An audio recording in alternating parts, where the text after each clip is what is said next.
Folks, we've been doing Allcraft for about 9 fucking years. Granted, we've only probably done 5 episodes with how frequently we take breaks, but a lot has changed over that time. We've both grown balder, we've both grown slightly saltier. I think that I've actually surpassed you in balding, at least I'm really good at that. But I feel like one of the big things that has really changed is the way that games are trying to take our money. And I feel like that's a thing that we are definitely going to talk about today. And we're going to talk about MMOs as a whole, but also just kind of in general, talk about what we think Allcraft is going to be like moving forward in the future. Because Asmon and I have spent a lot of time talking about what we want to do with Allcraft. So yeah, this is about, what is it, season 7 or 8 of Allcraft? Like, we've been doing this show on and off ever since, like, what, 2015, 2016. It's been a long time, guys. And so if you've been watching us all the way through, we really appreciate it. And the show has gone on hiatus many times, but it has come back just as many times. And we're glad to be back again. And we have a lot of stuff that we want to talk with you all about, a lot of things that we want to get into. And honestly, there's just so much that's been going on with gaming recently that I want to have like my own place to just talk about it with other people, especially bring other people on. Obviously, this is the first episode coming back, so it's going to be mainly me, Rich, and you guys just kind of hanging out. But, you know, of course, we're going to have guests and everything like that. So, I mean, we're really excited. We've been talking about this for now, like, what, about a month or so, right? Bro, why the fuck do I look like Donald Trump right now? What is going on? But I do think not it's the color of your hat. Why I do not look like this in real life right now. 100% do not look like this. But yeah, no, as we have been talking about this, we've been talking about this for a while. And I think one of the main changes that we have been talking about is kind of actually, yeah, that's much better. That's what it looks like when I play Diablo Immortal. But one of the things that we've kind of been talking about too is being able to actually like react more to current stuff that's going on, right? So Blue Protocol, for example, if there's new gameplay out, actually being able to watch it on the show with all of you, and also really having you guys be involved in some of the topics that we're talking about, and straying away from just talking about World of Warcraft like we used to back in the day. We're going to unironically react harder. Very true. Very true. I think obviously, like, I mean, the first thing, I mean, really with World of Warcraft, I mean, we will talk about that a bit today. I mean, we've got the new expansion, Dragonflight. I mean, have you logged on for the pre-patch at all, Rich? You want to look at your talents or anything? Yeah. So funny enough, besides one stream, I actually randomly went on to World of Warcraft the one time in 2 years. Yeah. Tried to get, you were actually there. I tried to get Invincible, failed, and then that was it. The last time that I played World of Warcraft was at the beginning of the expansion when put Asmon back on the stream. We don't want to lose all the viewers. But the last time that's better. So the last time that I actually played WoW was when we were announcing a sponsorship together. And yeah, can you make him a little bit bigger? Actually, put 4 of them on the screen. That's God. Make it the Brady Bunch, but it's only Asmon. Oh my God, no, not the intro. There we go. There we go. Right, great. I'm multiplying. There was a balding fellow. Oh my fucking God. Okay. I feel like I'm part of a Korean music video now. Yeah, look at this. This is amazing. Oh no. Oh no, it's multiplying. It's too good. Oh, good. Yeah, guys, so we have a production team, by the way, if you didn't know this. So our production team can do all kinds of crazy stuff, pull up videos, change the way the cameras work, do different scenes, and just really kind of have a good time.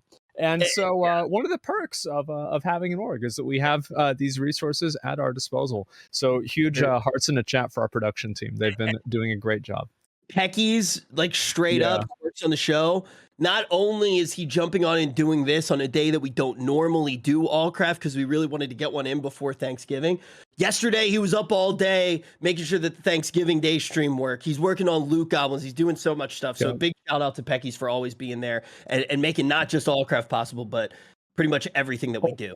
Anything that you see that doesn't go offline, he's probably involved with it. Yeah, that's basically it. Yeah, exactly. And so anyway, yeah. So we had that Wrath of the Lich King tournament, and that was pretty fun, wasn't it, Rich? You enjoyed that one. That was a really good time. Dude, that was actually kind of depressing for me. Yeah. So I had no idea we were gonna do the Tips fire. came in super hard. Like, I didn't know what he was gonna say. Bro, he's like, I hate you, you're gone. Yeah, and I knew it was gonna happen. Yeah. But it actually kind of hurt. Yeah. And I didn't have anything to do all day. And I actually went downstairs and watched the tournament while building a Gundam model. And it was like this really like lonely, like I felt like I was in a cabin in the woods by myself. I was just sitting there with the little clippers, like, and sanding plastic. I felt very alone. It was like, yeah, let's play it. To get the cast on the biggest stages, and now to be here with you today, I just really realize exactly where I'm at in my life. You're exactly where you should be, buddy. And honestly, some people say you're swinging out of your league anyways. So I hear that every day. Yep, way out of your league, Rich. Way too much out of your league, actually. I hate everything about you. I don't want you to be here right now. Please leave. Let's get the professional in here, please. Is Zico around, guys? Can we get Zico in on here? Rich, get out of here, please. Just leave. Round of applause for Rich getting fired. Don't leave me. Not again. Oh, wow. Just like old times, Rich. Enjoy Call of Duty or whatever the fuck you do in your off time. Yep, yeah, get out of here. He was very excited for this, but we're more excited to fire him. Well, I think we have lost the worst part about this. The worst part about it was whenever everybody started pogging whenever Zico replaced you. Yeah. Because it's like, it's one thing for it to be a meme, but like they were all genuinely excited for somebody else to be in the box, you know? It was like, dude, it was really funny though. I'm not gonna lie. People were like spam DMing me that it was hilarious. It did make me really happy that the bit happened. But yeah, dude, Tips didn't have to do it like that. That was harsh, man. Well, we're also goddamn. We're both wearing the same shirt. I just realized. And it's way grosser that I'm wearing the same shirt, considering I've traveled across state lines twice since that stream. I literally flew in this shirt. Yeah, right. Yeah. I have not changed the shirt in so fucking long, man. Bro, okay. So first of all, World of Warcraft. So I did jump back on and I did play. And I do think that Evoker is the worst thing that I've ever played in the history of World of Warcraft. And I was that's hard. That's hard to do. Why do you think that? So I didn't play the healing class, and I did hear like the healing spec is actually pretty solid on it. The DPS spec, so a lot of people disagree. I do want to talk about it. I think that the DPS spec rather feels so off. I'm surprised that so many people like it. I feel like here's the reason that I dislike it. Okay. I feel like there is no button in the rotation that I look forward to pressing when I'm doing DPS as Evoker. Okay. And I know that this doesn't make or break a good class. The particle effects themselves give me zero dopamine. Like they actually, like there's not like a button where I'm like, oh, that looks cool. Like I feel like I am shooting blanks every time I press an ability on the Evoker. Okay, yeah, I can see how that would make sense. I like the different, like, for example, the charges of the abilities, where the longer you hold the charge, the different way the ability functions. So, like, if you want to have like a super fast charge with like a weaker ability, or a super long charge with a more powerful ability, I think that the idea of that is really, really cool. But I haven't had the opportunity to play them myself. So I don't really know what it's going to be like. I don't know how much damage they're going to be able to do or anything. So it looks like, I mean, that one's doing a lot of damage in that video, but I don't know how normal that is. They're actually going to be great Mythic Plus. I would. Yeah. But the thing that I will say with Evoker is the charged abilities. I don't think it's perfect yet, but I think it's great that they're doing it. I think anytime that you add something that is that different into the game, it's going to be a good thing. Some people might hate it. Some people love it. Like if I hate Evoker, right? But there are a bunch of other people who love it. I think that's better than having a really watered down, homogenous thing where it's like, okay, everybody has their AoE, everybody has their movement ability, and it just doesn't feel unique. So like, if a lot of people genuinely do go like, oh my God, I fucking love Spyro. You should hate some classes. Exactly. You should hate some classes. So I'm not saying it's the worst thing ever, but I am saying right now that I don't feel like there are any buttons that I look forward to pressing in that rotation. And I think that the particle effects are really bad. I also don't understand why there's a cooldown on the dot. I think it would feel a lot better and actually allow for more choices if the dot itself didn't have a cooldown, especially like a talent for that or something. Yeah, well, it's like a lot of the interesting thing about that dot is the fact that you can either choose to hold or not. And when you add the cooldown in, you don't really make as many choices around that. You're just trying to keep it up all of the time.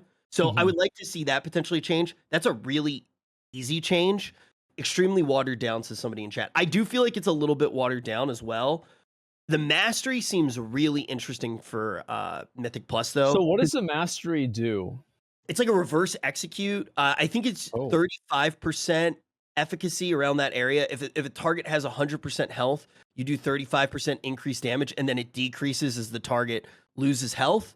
And then yeah, and you have a cooldown, a 2-minute cooldown that gives you 100% effect of your mastery. So you get like full efficacy during the cooldown. And the cooldown does some other things as well. The cooldown, I will say, actually does feel pretty good. I think the cooldown feels pretty decent. I'm kind of against every single class in the game all having 2-minute cooldowns and like feeling really textbook there, just fundamentally. But it does seem very formulaic because whenever we go back and we watch like Wrath of the Lich King PvP, and like of course all PvP in WoW is to a certain degree formulaic, it does seem like whenever you play retail WoW PvP, your windows of opportunity exist around 2-minute cooldowns, and it's harder to actually make plays just throughout the entire game. It's kind of ironically the same kind of problem that Overwatch 1 seemed to have, where you couldn't get kills or win games until you actually had your ultimates up. But after you had your ultimates up, it was just like kind of everybody's using pea shooters in between them. Where it's like Shadowlands was an improvement from BFA with that. Absolutely. Because I don't know if you guys remember BFA. Holy shit. Like I remember that one tournament. Thank God they fired you. That one tournament lasts 13 hours. That one tournament, that was dude, it was a lot of them. I felt so bad for them. Dude, I remember like it's nuts. I was like watching your stream during the tournaments and just to like get through the tournaments because they were so bad at a certain point. But yeah, it does get to a point where a lot of the classes do feel really similar and based around the cooldowns, and it makes your rotation not feel like the choices that you make don't feel as important throughout the entirety of the fight. And I notice it even more now that I'm playing Wrath of the Lich King, right? I'm obviously playing Wrath of the Lich King, I would say like at least 6 hours a week right now. Nothing too crazy, but I'm playing it at least 6 hours a week. And, you know, as a warlock in PvE and Wrath of the Lich King, every second of the fight matters. You know, you're trying to make sure that you're keeping that corruption rolling with whatever you use to snapshot it at the beginning of the fight. And it feels unique. There are other classes where it's different and you care about different things. And I like the fact that there are differences like that in classes. Each class should play fundamentally differently. I think Classic WoW probably has like the biggest discrepancy between like the way classes play, but Wrath is kind of whenever they, I would say, like finished the vanilla WoW classes. So like each class has a definitive and a distinctive way that it plays. And I think that retail WoW hasn't really had that feeling since like Legion. I feel like Legion is like a lot of the like kind of anchor point that people use for like the last time X or Y thing was good. Yeah. And somebody said a casual's opinion. Yeah, tell me more. I'm gonna be honest. There's a reason that I'm a casual now, right? I don't want to be. I am a casual now. I'm not even a casual. I'm an avoider. I haven't played retail WoW in 2 years after playing it for 17 years. And nothing really changed in my life to make me not want to play the game. Bro, I'm so desperate for games that I will literally sit there and play a gacha game on the fucking toilet and jerk off to it. Like, I'm fucked up in the head. I'll do anything to get a little bit of dopamine, man. I was playing Nikke yesterday in Sears bathroom. God. Yeah, man. Dude, I'm desperate for a fucking game. The bar is so goddamn low for what World of Warcraft has to do, and they failed to do it in this previous expansion. And I'm hoping that it changes. Well, what do you think about Dragonflight then? Like, what's your perspective on it from like everything you've seen so far? I said this a long time ago, and I do stand by this. Yeah. I am expecting very little of Dragonflight, not necessarily because of what I've seen, but just because of everything external that Blizzard was kind of up against with this expansion. I think going into this one, like they had to fight for like their actual like safety in the workplace. A lot of people were leaving and getting fired. So I think that a lot of the time and effort or a lot of the time where it probably was really important to develop the game, they were not operating on full power. I'm glad that stuff happened and the people at Blizzard are in like a much safer environment now. And I genuinely think that the company's going to get better. And I think like Microsoft involvement and things like that are important.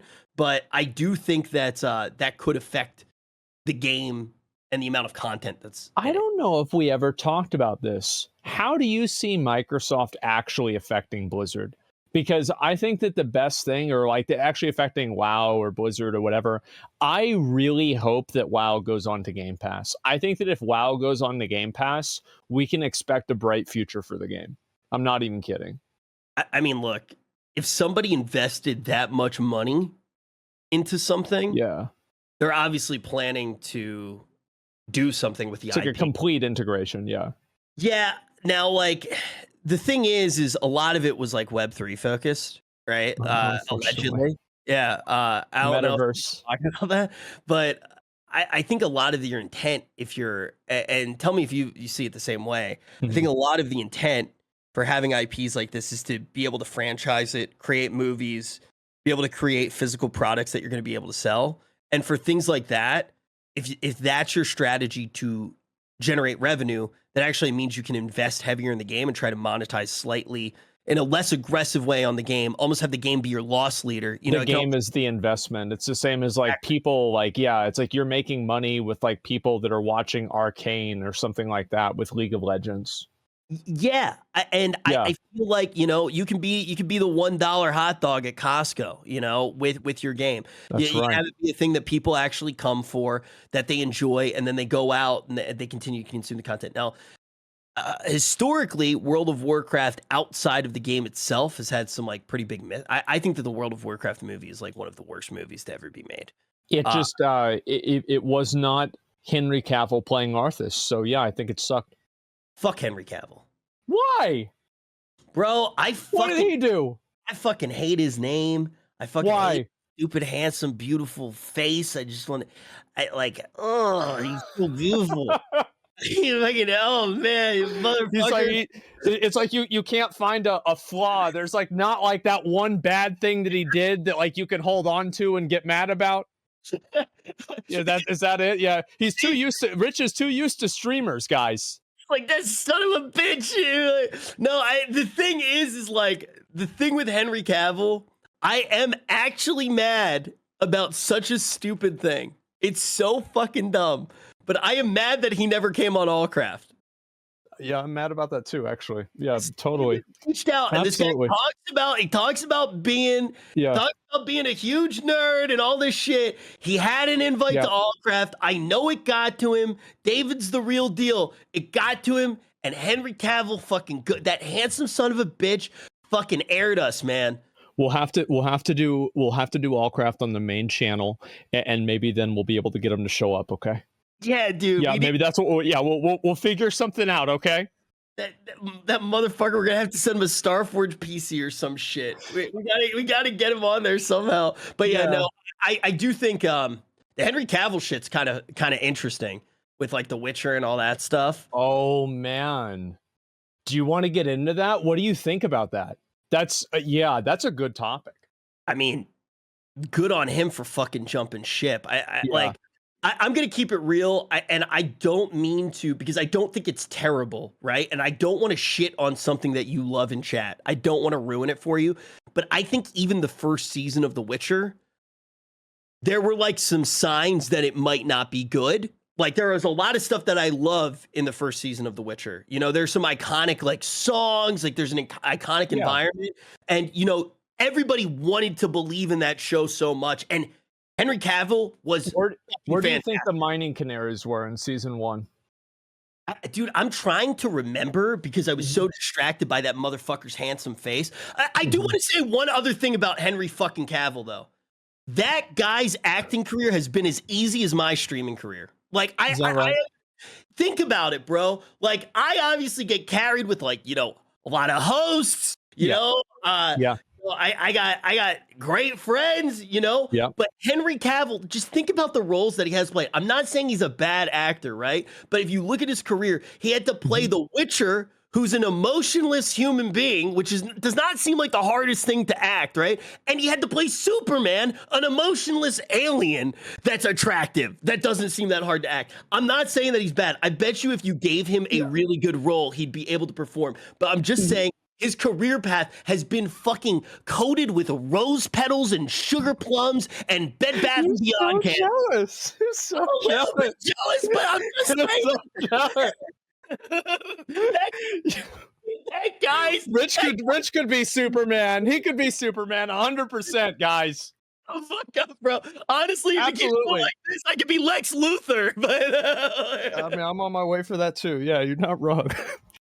But no, I'm not surprised that he left The Witcher either. Honestly, I'm really not. It's like I heard worse things. Like I never watched season 2.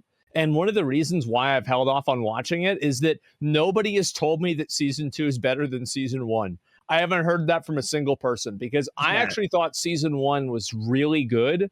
And I was like, okay, great. You know, like that's it. I don't want to think about it again. And it's like after Sword Art Online, everybody said season 2 onwards bad. Great. Take your word for it. We'll end it on a positive. I tell people for like The Promised Neverland, for example, I'm like, watch the first season, then just stop, you know, because it's one of the best first seasons of anime. But after that, it turns into a fucking PowerPoint. It's actually like the worst thing ever. But by the way, I heard you mention on your stream the other day. You've been watching Chainsaw Man? Fuck yeah, I've been watching Chainsaw Hell Man. yeah. It's good. Like I remember I love how like gritty and grungy it is. It's so filthy. It's great. Dude, it's so fucking good, man. Bro, I was barking at my phone, man. Like, dude, there's just... I don't blame you. All of the characters are fantastic. I really do fucking love that show. Dude, you got to come on Noodle Shop sometime, talk about it. Just give me a day. Give me a day. I'll be there. Dude, there's a lot of good anime coming out. The new season, I don't think it's actually out yet, but the new season Vinland Saga is coming out. Oh yeah, I've heard about that. I still haven't finished the first season. Rich suggested for me to watch Vinland Saga like a year and a half ago, and I only got through half of one season. So eventually I will finish it. It is a very you show.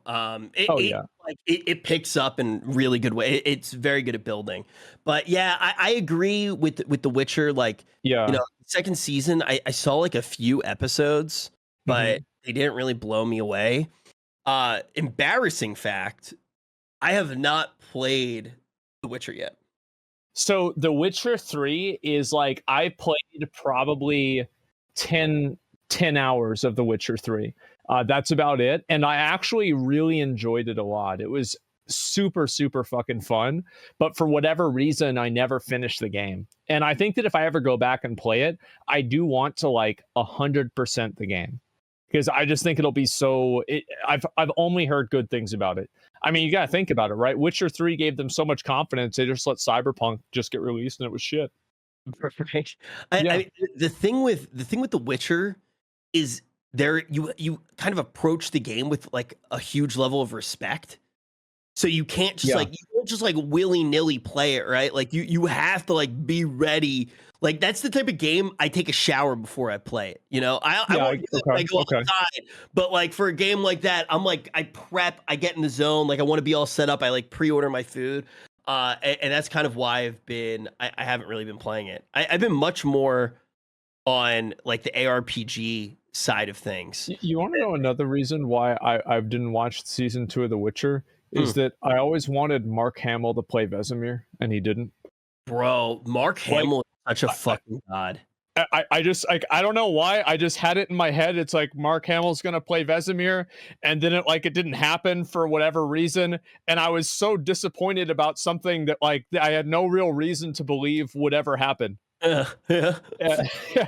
So you said Exactly. Yeah. Basically my own headcanon. So you've been playing a lot of ARPGs. I actually want to Yeah. jump in really quick and tell you the worst thing ever that you have to watch, because I've heard you talk about it on stream, and I don't mean to guide you, but it is actually the fucking worst piece of shit that has ever fucking been created. But it is so bad, and I'm sure somebody in chat's gonna know what I'm talking about.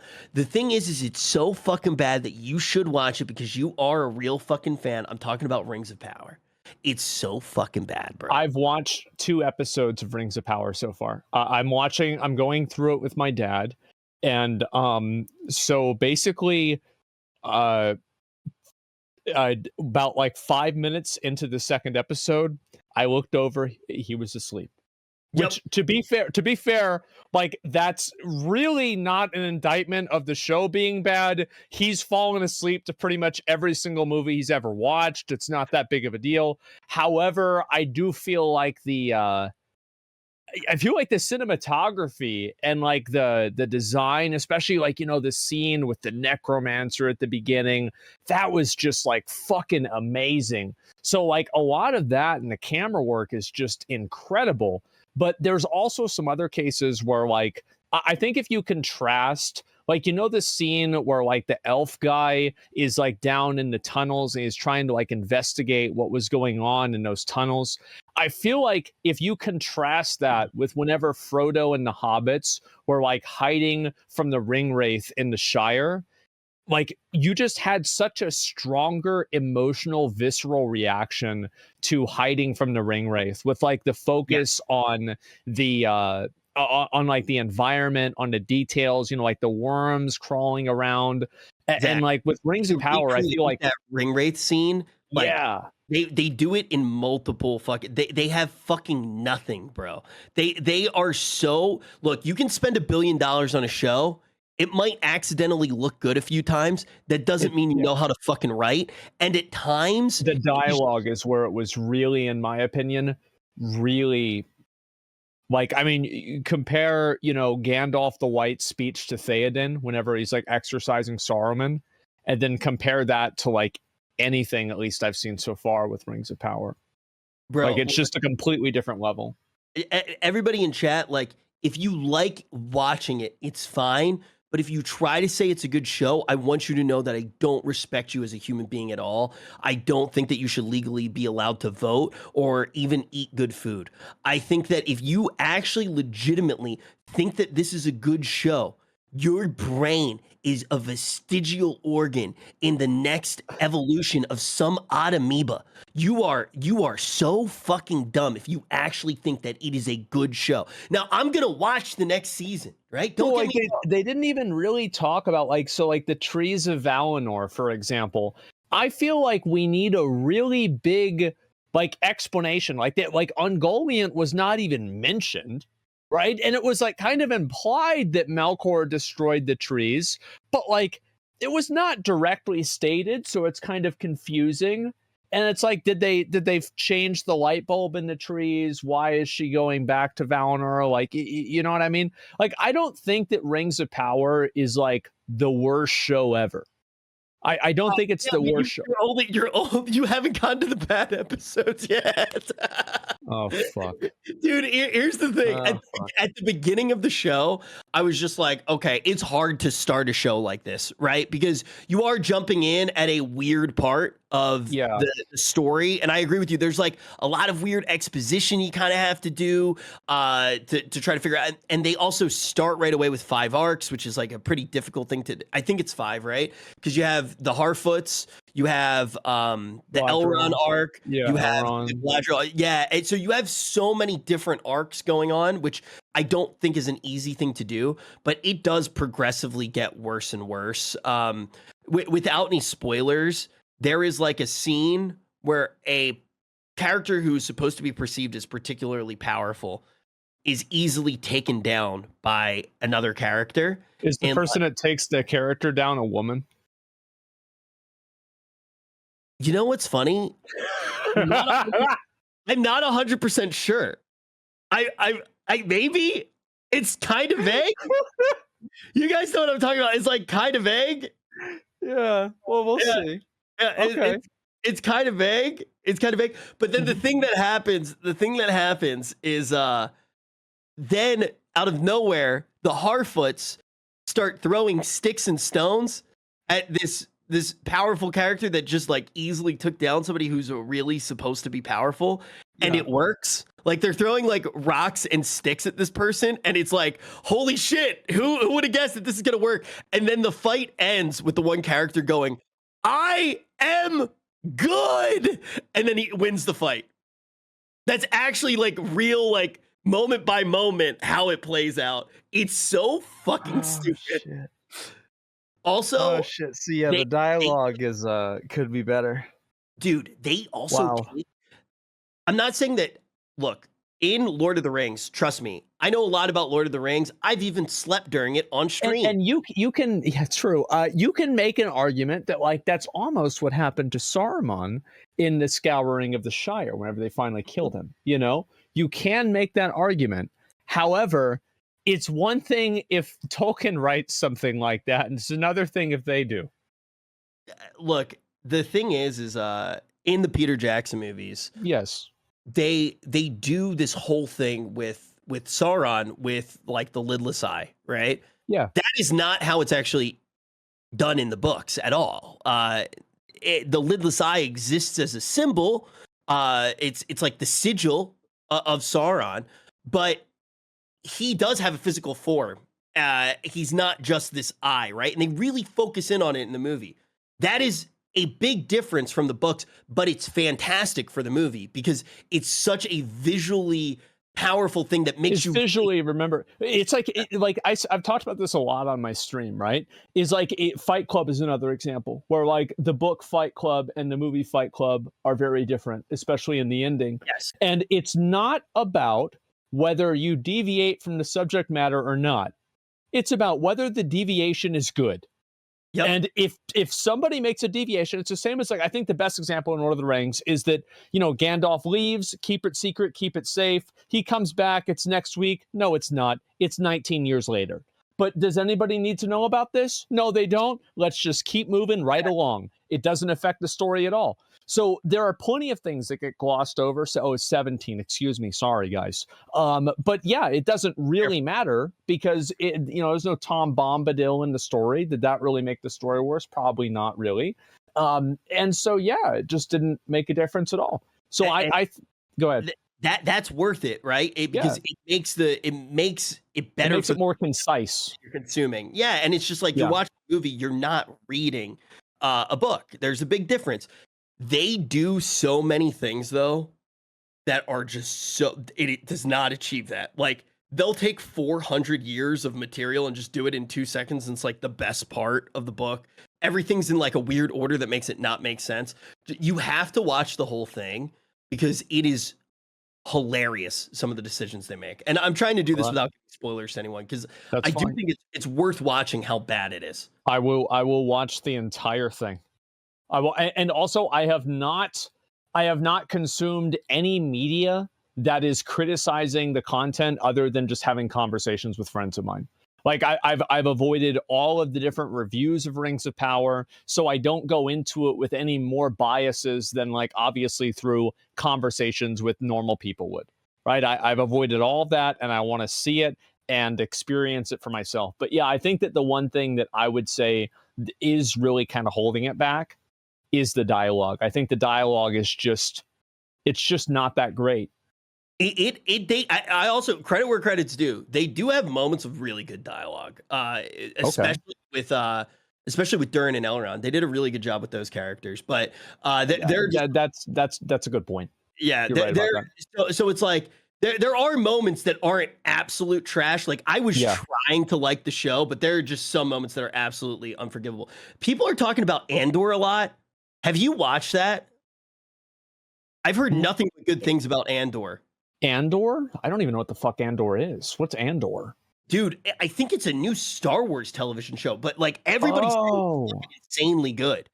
Andor is too good. I feel like, you know what's really fucking funny? Is I feel like the less I hear about a TV show, the better it is. Like, True, for right? example, in the first 2 seasons of Game of Thrones, I didn't even really know about Game of Thrones. I'm like, oh, it's like Sean Bean, and it's like he's like, I don't know, he's got some sword. Like, okay, it's like, is this like Lord of the Rings? I have no idea. So like, it's like House of the Dragon. I never hear about House of the Dragon, and everybody says it's really good. So it's like, the better the show is, the least popular it is, or the less popular it is. It takes a really long time for people to know about it, and then once they do, it's like right when the writing fell apart. Yeah, I hear about She-Hulk all the time. Wait, All the time I hear about that fucking show. I've There's never a- seen it, but you know, I hear about it all the time. Wait, what is this? I'm assuming this is on like Disney Plus. Yeah, this must be Andor. Yeah, I'm assuming it's Disney Plus too. Yeah. And it's a television show, not just a movie. It's a full Yeah, series. it's a series. Okay. I like how all the guys have like a very receded hairline. I feel like That's great. it's more true. Yeah. We're looking at Look it. at that hairline, man. I mean, Pedro Pascal was an amazing actor. I feel I'm like anything that he's in, Him. I'm gonna feel good about it. Did you see that movie he was just in with Nicolas Cage? I know exactly the one that you're talking about. I haven't seen it yet. Him. That's not him. Wait, what? That's not Dude, him? I thought that What? it was for a second too, and then Wait, what? No, I thought that was on. No, there's no. You guys are fucking with me. No, I don't think they are, because for a second You guys it are fucking looked with like it was him. There was like a scene where it looked like him, and then it didn't. No way.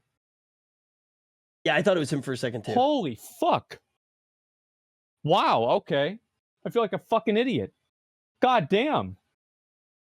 Well, yeah, maybe I'll try out the show. I'll try and watch it. I am so sick, by the way, of every single place having their own streaming service. Yeah, Like now we have Disney Plus, Paramount Plus, HBO Plus, Netflix Plus, Amazon Plus, like Crunchyroll Plus. How many of these are we going to get?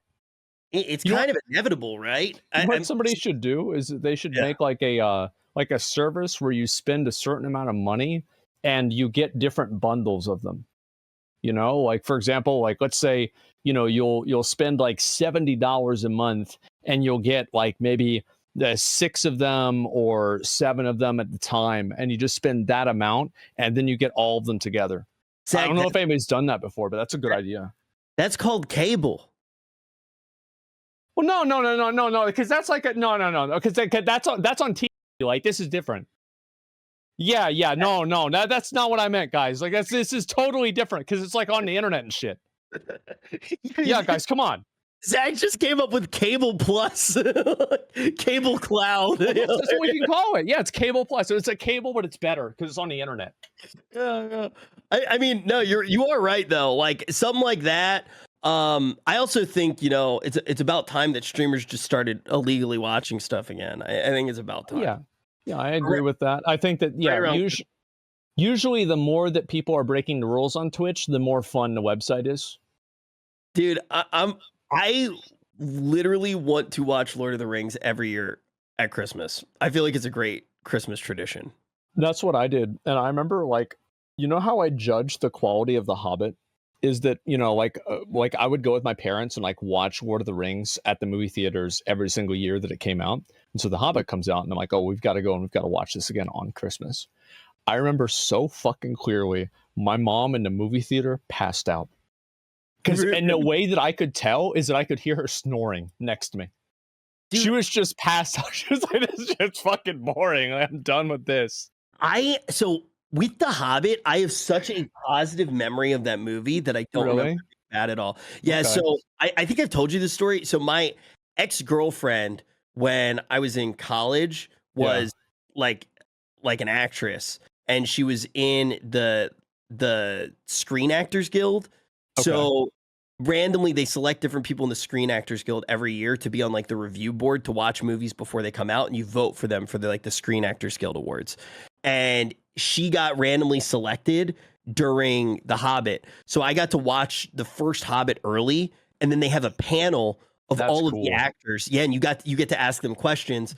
And I seriously like fucking raised my hand and asked Sir Ian McClellan to like do the thing. And he literally was like, usually You it's shall not 8-year-olds who pass. asked me to do it. And he fucking did it. He literally went, "You shall not pass." I literally got to see him do it in fucking person. It's like one of the coolest moments in my life. Oh And my because of fucking God. I always go like, yeah, the Hobbit's fucking dope. Yeah, I could see that. Yeah, I mean, contextually, you know, if I had that happen, I'd probably feel the same way. So Yeah. I understand it. Whenever I finish Rings of Power, I will make a video talking about it. I know it'll be like super late, but you know, as somebody who's, you know, like I've been a big Tolkien fan ever since the first Lord of the Rings movie came out. So yeah, I will definitely do that whenever I finally finish it or get around to it. There's this guy that I watch every single fucking time. He's like, his name's like Tolkien Nerd or something like that, like lore nerd. Tolkien Balding. Yeah. Yeah, I know him. Yeah, I love that guy.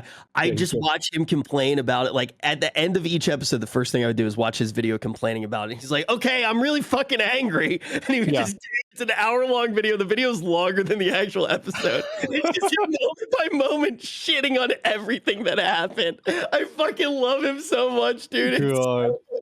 Yeah, there are a lot of them. Is he Nerd of the Ring? I forget. There's three or two or three really of them. good different. Yeah, There's YouTube. like Men of Middle Earth, Nerd of the Rings. I think it's like Tolkien Explained or something like that. Men of the West. Oh yeah, something like that. Yeah. I like In Deep Geek a lot too. They do a whole bunch of Mhm.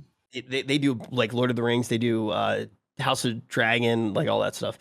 But dude, you know what? A game I fell off the deep end with, and I've already told you about it. And I tried to get Soda Pop to play it last night. Yeah. And I'm curious if chat's into it, because if they are, we can start like DMing Ben Brode to try to see if he'll come on eventually to talk about it. But I'm really into Marvel Snap. I think it's a fucking great game. Is this game good or not, guys? Because like I feel like, I mean, Ben Brode is like, I mean, he was one of the main guys for Hearthstone. Everybody loved him. And it's good. It's Snap. It's good. I feel like for a phone game, if even 20% of the people say that the game is good, that's really impressive. I feel like a lot of people, there are obviously a lot of people who've played it and don't like it. Yeah. Most of the people who say no when you talk about a mobile game have never played it before. Well, they don't like mobile games, so they don't like it. Yeah, they're like, I feel like they're trying to fight. They're like trying to fight the good fight, right? They're like, if I go to every mobile game, they'll eventually die. But I think that this game did something that's so interesting for like the future of card games. As somebody who really does like card games, I think the idea of like being able to just like make your cards more rare and actually progress your account by collecting, and not having it be like this pay to win thing was a really interesting design choice. And I'm curious why they made it, because there is no doubt in my mind that they lost money because of it. Like whenever Marvel Snap came out, I just assumed that you did polls until you got the Galactus card. Like that was just my assumption, and knowing absolutely nothing about the game. Yeah. Okay, it's a gotcha simulator. You've got probably like Thanos, Iron Man, Thor, Odin, Galactus, a handful of other characters that probably aren't in the MCU. You know, these are the people that are the, you know, the legendary SSR ranks, and that's it. But apparently it's actually somebody said it's a phone game and it's not predatory. Yeah, it's actually like, look, I am the first to admit when I would be giving this game so much fucking money if I could. I would give this game so much fucking money. Like, I'm playing it and I can't pay to win. I'm fucking annoyed. Like, and there's a very interesting thing with pay to win that I've realized recently more and more. And Lost Ark was actually the game that made me realize it. What's that? I think Lost Ark is a really good game, right? Okay, but I agree. Lost Ark, it straddles this weird place. Did you beat Clown? Did you? I know you played it, but did you beat it? I like beat Fake Clown on like at the event. The rehearsal? Yeah, we beat rehearsal. They had you play the fucking rehearsal, and that was the event? So here's the deal. So the event was originally supposed to be you and me and Nick. And like going up against. I don't know why they thought I was going to leave the house. I don't know what they were thinking. So instead, I got Seer, and Seer, bro, we were like, Seer, you got to go left, and he's like, fucking left, dude. Oh, whoa. And we were like, dude, Seer, what's going on, dude? And you've played games with Nick. Nick is looking at me, sitting next to me. Nick's mad. Nick is actually mad, even though he's getting paid to be there. He's actually mad about the outcome of it. Am I right? So fucking funny. He was super fucking mad.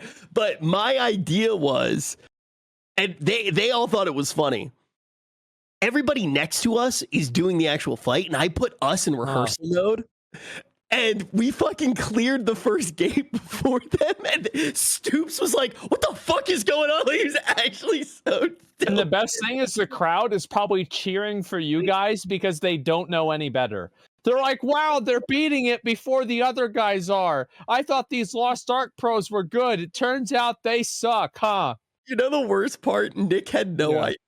Like, Nick had no idea that I had put it on rehearsal mode either. Dude, it was so fucking funny. It was actually so funny. It was a lot of fun getting to hang out with Stoops, too. It was just a good time. Oh, there it is. Holy shit. So did you see what Lost Ark did recently? No. They did something really special for the players. What'd they do? So, you know the Fions in the game? Yeah. So Lost Ark is changing up the tripod system. And in doing that, they sent out a message, a little mail out to every single player, every single character on an account. And it said, hey, we're going to give you this compensation so it's easier for you to transition to having the tripods on this different vendor. So that compensation package contained 10 Fions. And a lot of people got on every single character and redeemed them all and got really excited, and they bought a bunch of different stones to start gambling for the 9-7 stones so they could finally go, 5x1 with engravings. And Amazon decided no. And it was actually a mistake. They decide that they're going to remove all of the Fions from everybody's account who redeemed any of them because it was not intended. So it's not like they're going to take the L on it and be like, oh, oops, we messed this up. No, they were actually refunding everybody's fucking stuff. They would take everything away. And it was not like, oh, well, you lose all your Fions now. No. They brought players into the negative. Wait. And Cannon, right? Cannon, the guy that interviewed Ghostcrawler, is a big Lost Ark creator. So basically, they did, if you RMT'd and they took your gold, they gave you that treatment, but with Fions, you're saying? Well, basically, they gave them to you, and then they said it's a bug, actually, after everybody already spent them, and then they took them away from everybody who had redeemed them. Yeah. So like if you redeem, so basically if you spent like if you redeem 100 Fions and you spent all of those Fions, they would take you into negative. It would take you into negative, and I didn't even believe it. Cannon messaged me on Discord. He's at minus 151.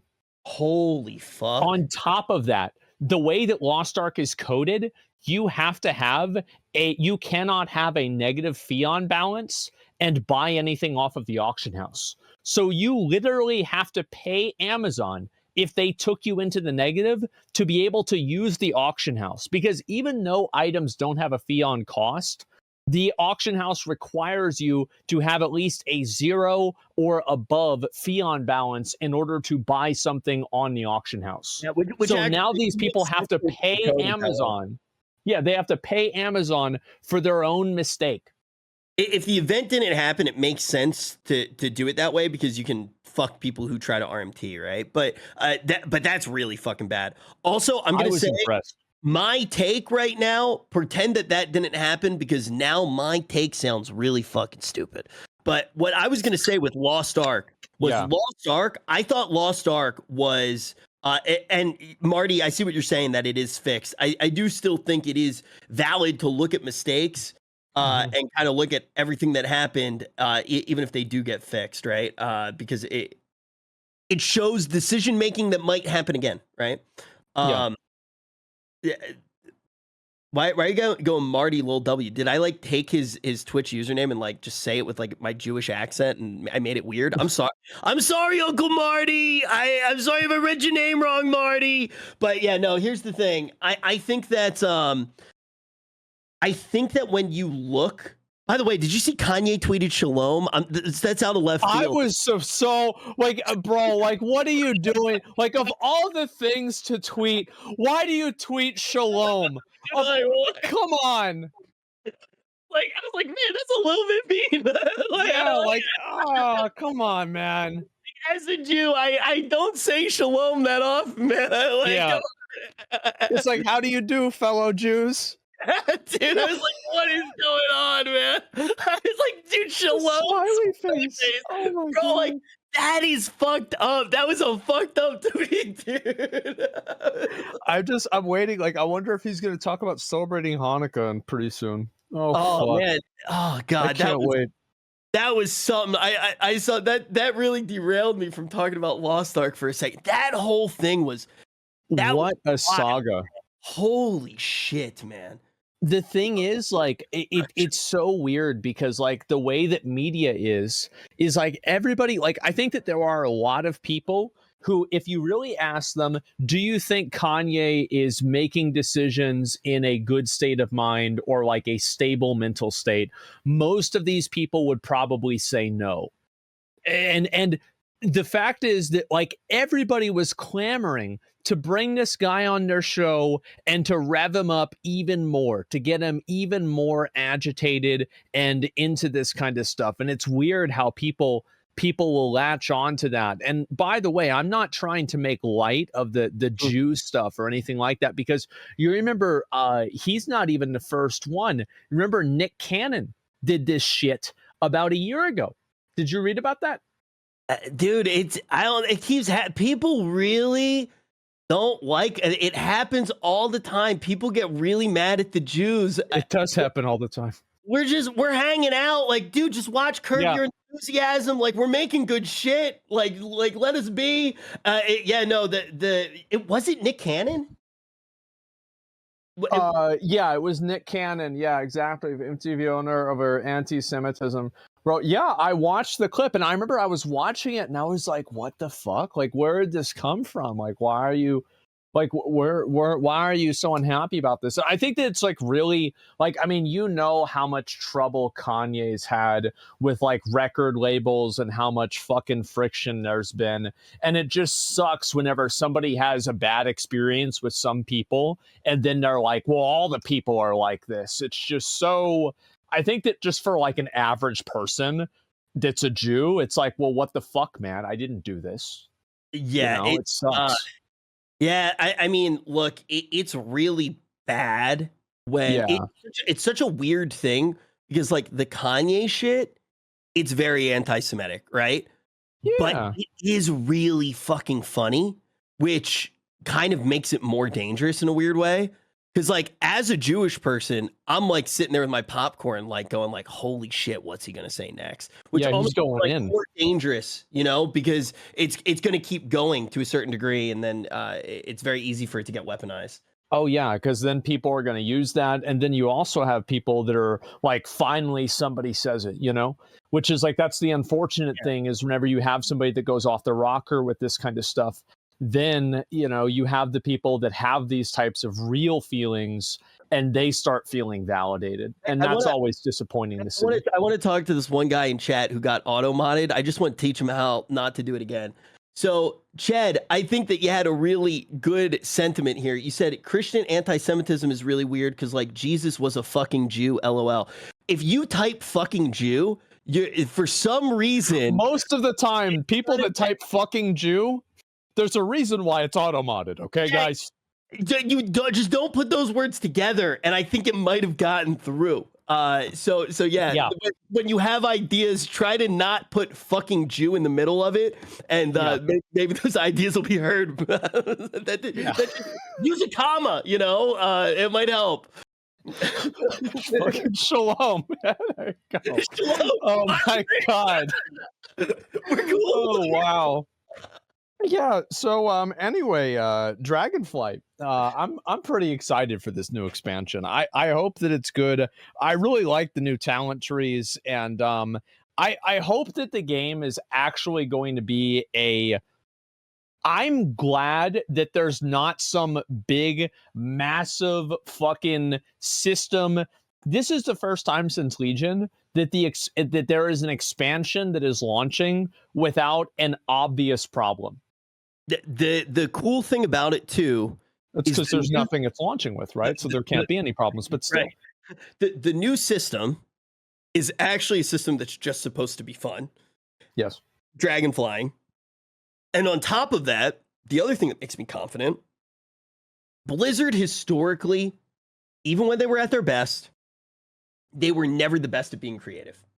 They really weren't. They were very good at taking. Azeroth was taken from a book, the name.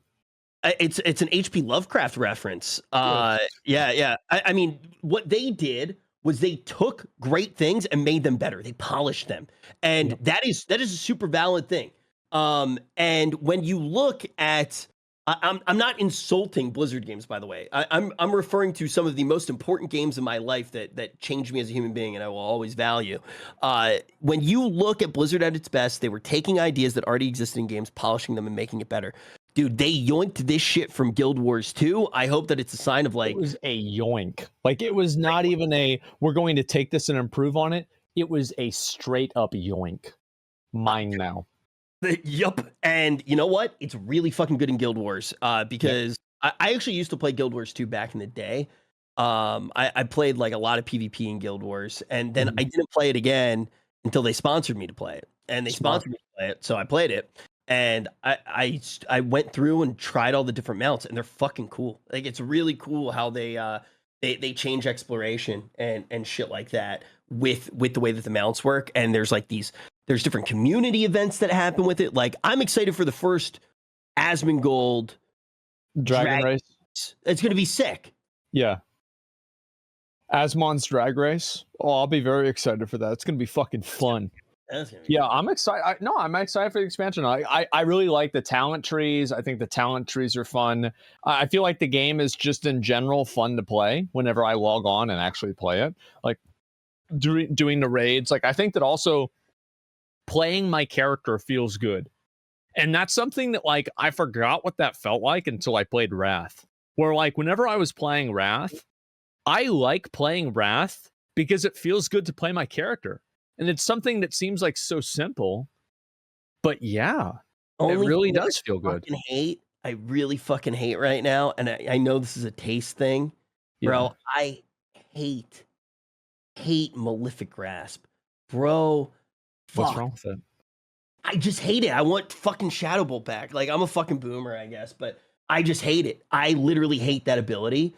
I find it so unsatisfying, and I think that Warlocks are in a good state. Like, I do think that the class is pretty well designed. It feels decent, but I hate hitting that button. And part of it is, like, I think it is super unsatisfying to have this be your filler spell, how it looks on screen. I feel like if it doesn't look cool, it does make it worse. You're right about that. I will absolutely agree with you there. You literally, as a gnome warlock, you put your hands up in the air for Malefic Grasp, like you were life tapping. It's just not. That is weird. Yeah, that is weird. Shadow Bolt felt better. I actually think it's such a weird thing because I've never complained about this before going into a WoW expansion. A lot of the spell effects feel off and feel unsatisfying, and I've never felt that before in World of Warcraft. Like, I remember each rendition of Lightning Bolt on my elemental shamans. Like, I remember when they were like the little fuzzy balls. I like the old Lightning Bolt better. Yeah, and because I liked it better too. Like, it was like that little chain and like all the it's a fucking ball of lightning. Yeah, and it's going at them, and you can see it, and it hits them, and it's like it's like, yeah, that's right, bitch. It's fucking cool as shit. But now, like, a lot of them they don't feel as good to press, even just from, I'm not saying that the class design is bad, but, you know, we just played a shitload of New World, right? In New World, when you chop down a tree, it feels good. Why does it feel good? the sound design, like all of these things, like when you look at video games, this is pretty obvious, but all of that shit needs to come together to give you a really good feel. That subtle movement of the screen, the perfectly timed sounds, and there isn't that crunch in a lot of the WoW abilities. And I feel like the game would become a lot better if they put that back. And I don't know why that's happened, because that was never an issue before. It's like, I will say that the new Whirlwind in Legion was a massive improvement, and the new Whirlwind sounds really cool. It looks really cool. It is really cool. Big fan of the new Whirlwind. But many of the other ones, you're right. And I think that also it's about spell effects. Lost Ark does this very well, that like your own spell effects look really cool, and then everybody else's spell effects don't really show up, so they don't interfere that much with combat. And I think that WoW could benefit from a little bit more of that, or at least a little bit easier way to call that kind of stuff out. I think that they have that, but other games have a better settings menu for doing that.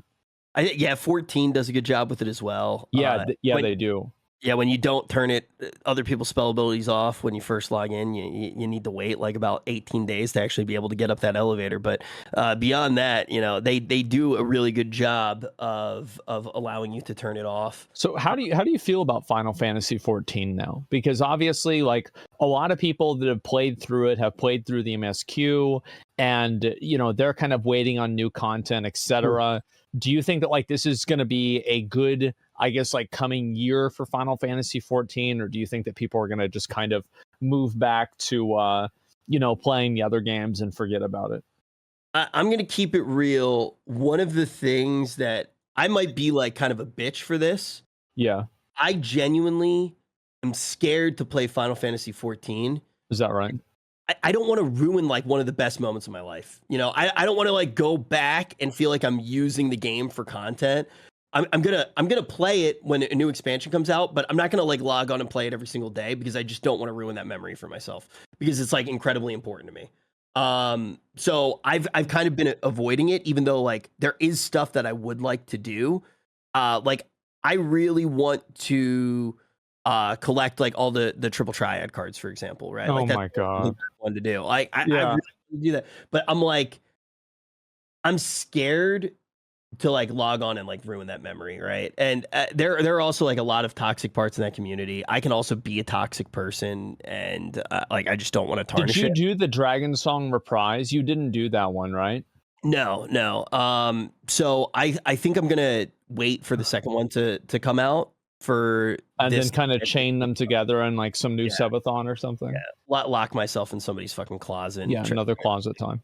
Yeah. I really, for this release, I wanted to send myself to the moon. I actually wanted to play Final Fantasy 14 on the moon. You'd be surprised how hard it actually is.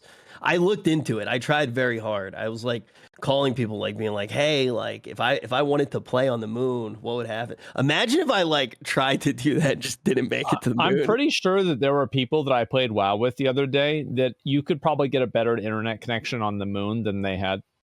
Yeah, Like bro. it was so bad, man. Like I feel like a lot of people are like, there's people playing like Lost Ark, people playing WoW, and I think this is kind of like what's always going to happen. And I actually think this is kind of a healthy thing to have happen for MMOs, that people don't rely on one MMO to be the solution to all of their entertainment needs. Is that they can go and play the new WoW expansion, enjoy that, and then go and play Final Fantasy, enjoy that, play something new in New World or Lost Ark or something like that, and enjoy that.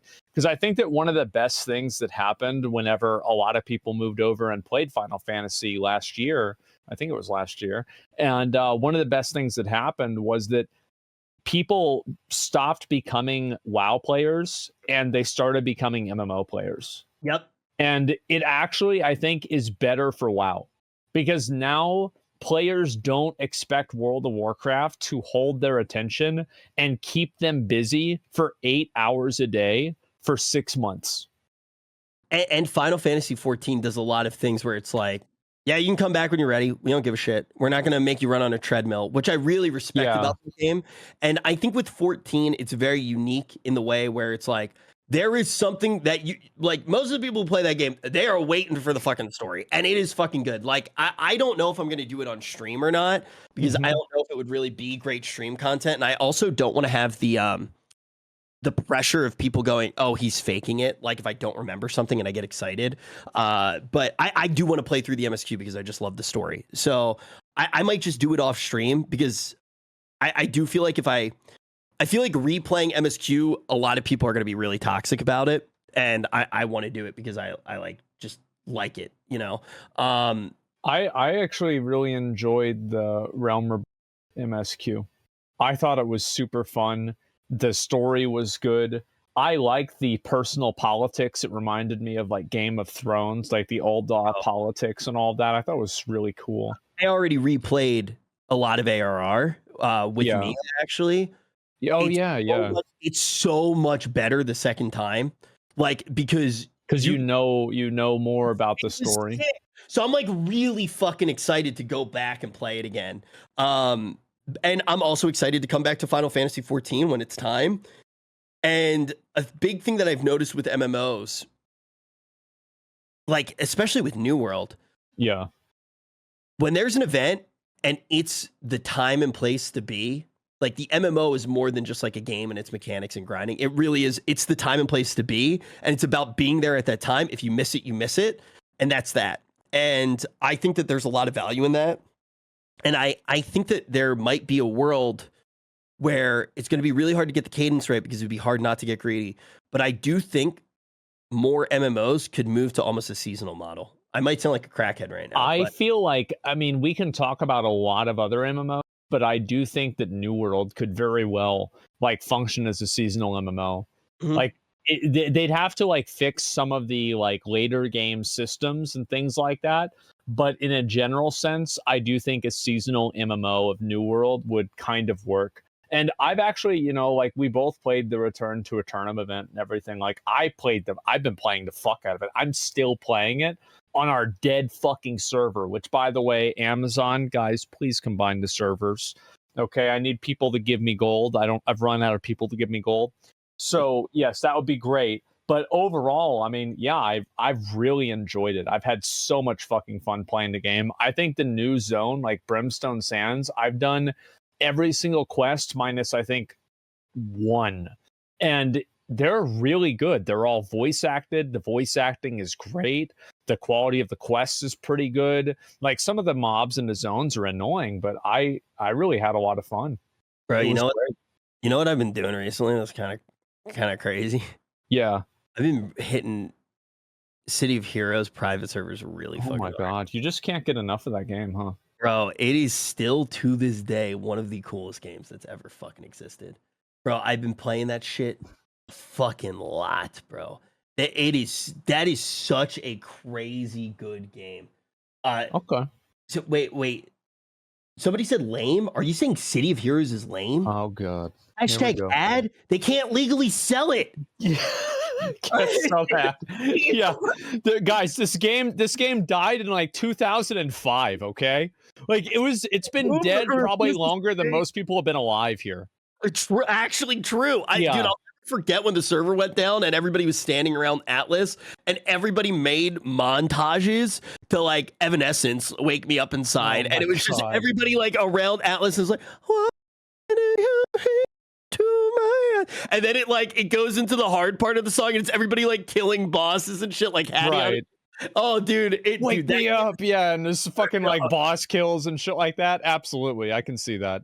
The shitty text coming up on top. It's like, rest in peace, heroes never die. But yeah, no, that game, I still think that there are a lot of things in that game that could very easily be incorporated into other games that, you know, aren't incorporated yet. Right. But I do think that there is a way to make more MMOs seasonal because it would funnel. You could focus more on a lot of players being in a space and sharing that space because you know that they're going to be there for the season and you don't have to do the shitty stuff that turns an MMO into a job to keep them there because the event itself. You know it's going to be over. Yeah, it's like there's the churn that happens on its own.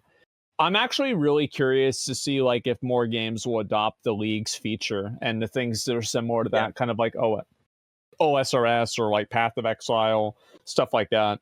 I think old school RuneScape, you got to give a lot of credit to old school RuneScape. Oh yeah.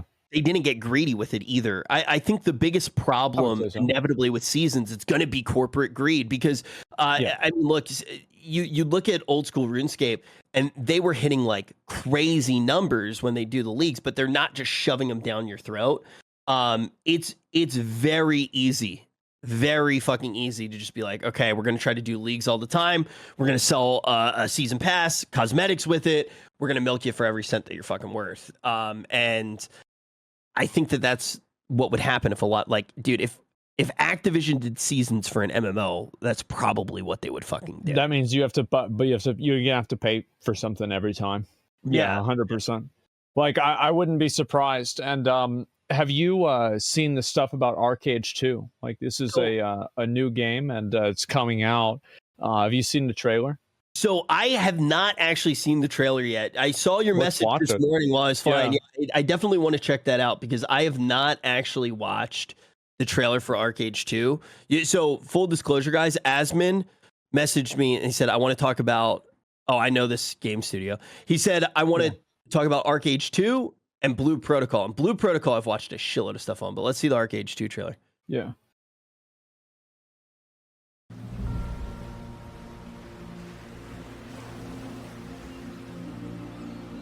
I feel like games that have like C in it, it's like super important to me for it to feel like an open world, like an MMO. You love ship. Yeah. Like, I mean, the graphics are fucking crazy, right?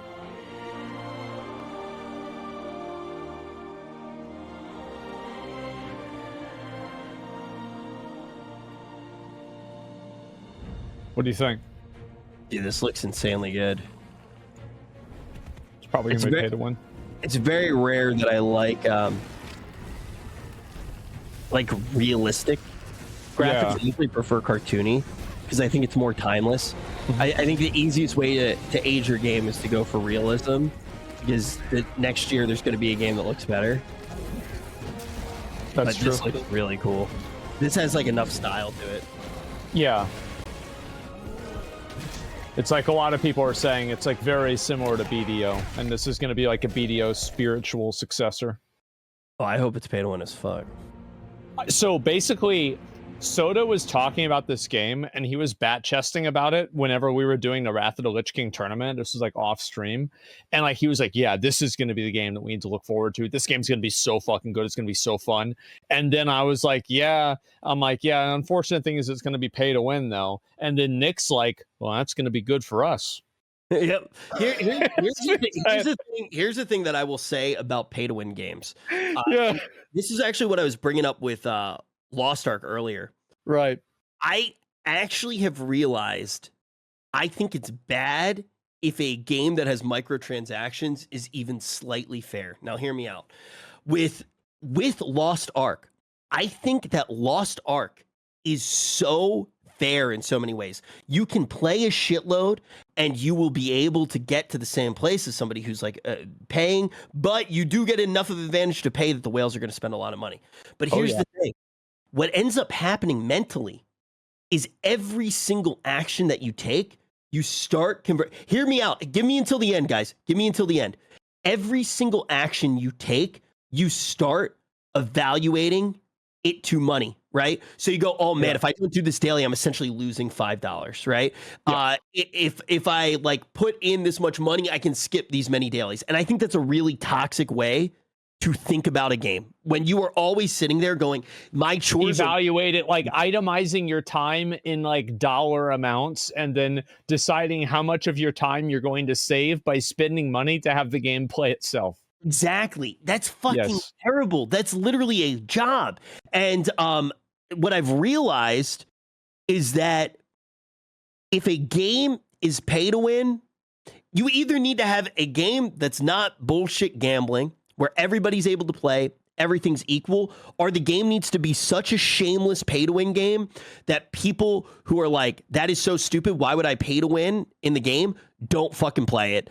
It's just better that way. Like, yeah, so like nobody gets there's no false there's no false advertising here. Nobody's coming in here with any misconceptions. You come in and you're playing a game like Clash of Clans or Lost Ark or like one of these like fucking Korean MMOs, and you didn't drop $10,000 and the other guy did, you're gonna lose. Yep. And it's just like, this is a wallet battle. It requires no skill. It requires money. And it just, because the God's honest truth is when you take the middle route and you try to make something that's fair, you end up just creating a really toxic fucking game that makes people super unhappy. That's how I feel. That's what I've started to think more and more. As somebody who spent a lot of money on games. Diablo Immortal, wow, what a great investment that one was. How much did you spend? I actually didn't do that bad on that game. So it was only like $10,000. I basically every day I looked at how much money I made on stream like the week before. Yeah. And then I basically spent a week of streaming each stream that I played Diablo Immortal, and I only streamed it like 3 or 4 times. So I like so you spent a whole month then? I spent like a month. Oh my god. Yeah. Which is like, you know, like that was like, not that bad. I mean, hey, look, it man of the people. It all worked out. It all worked out. But like, dude, here's the thing with Diablo Immortal.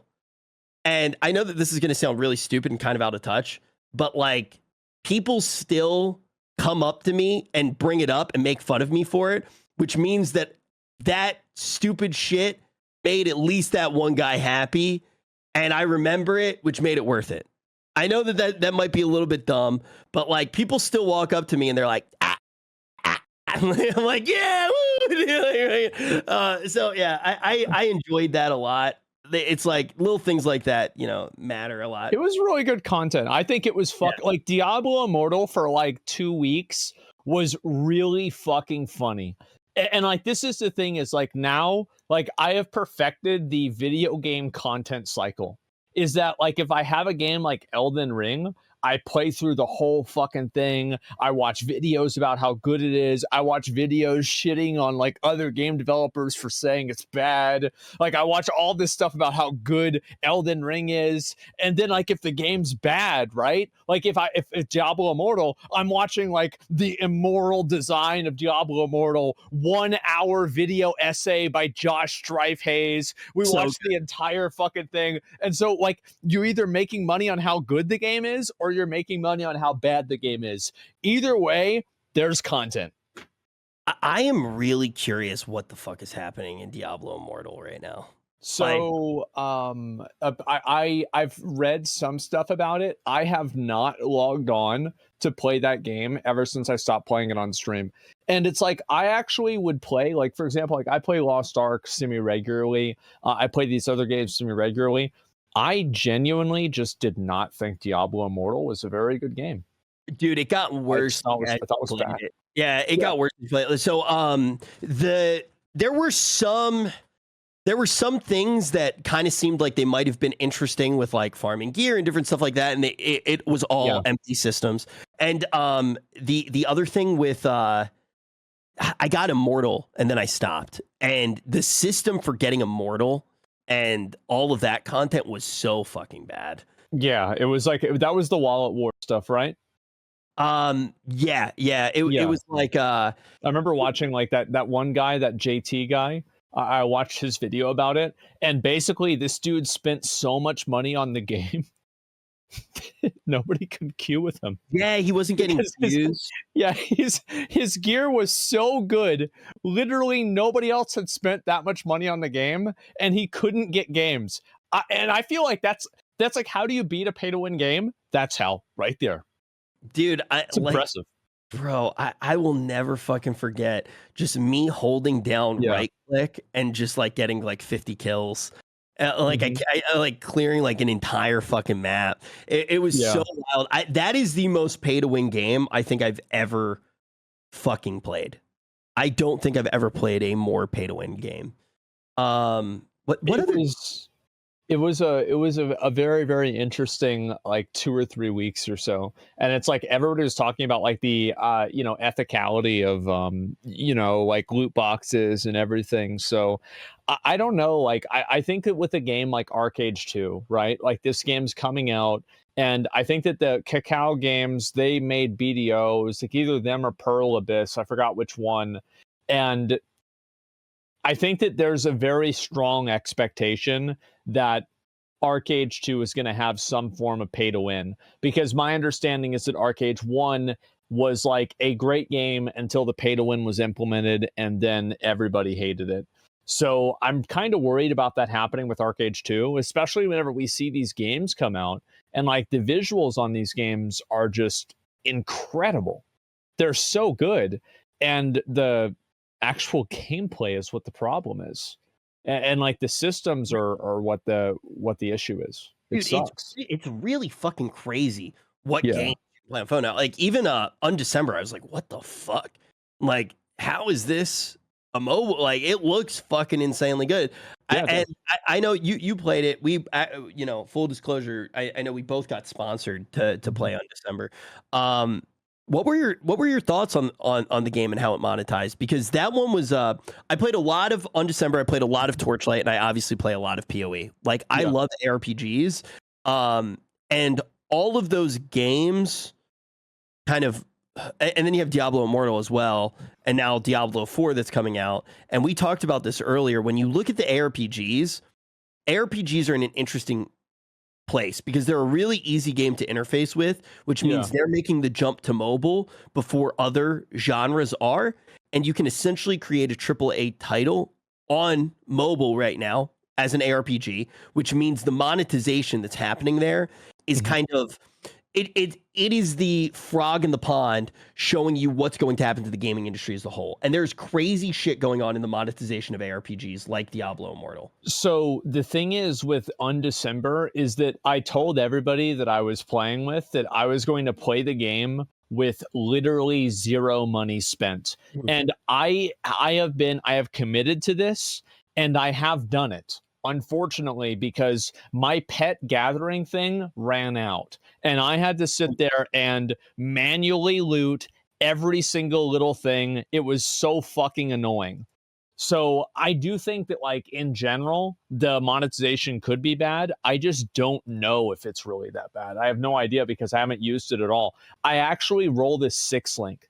I rolled this 6 link on the stream that I did for them that was sponsored, and it made me think, did they script that shit? Are they sitting in there like hard coding? They're like, okay, whenever he hits the 6 link, we want everybody to see that it's possible, so they'll start playing the game or something.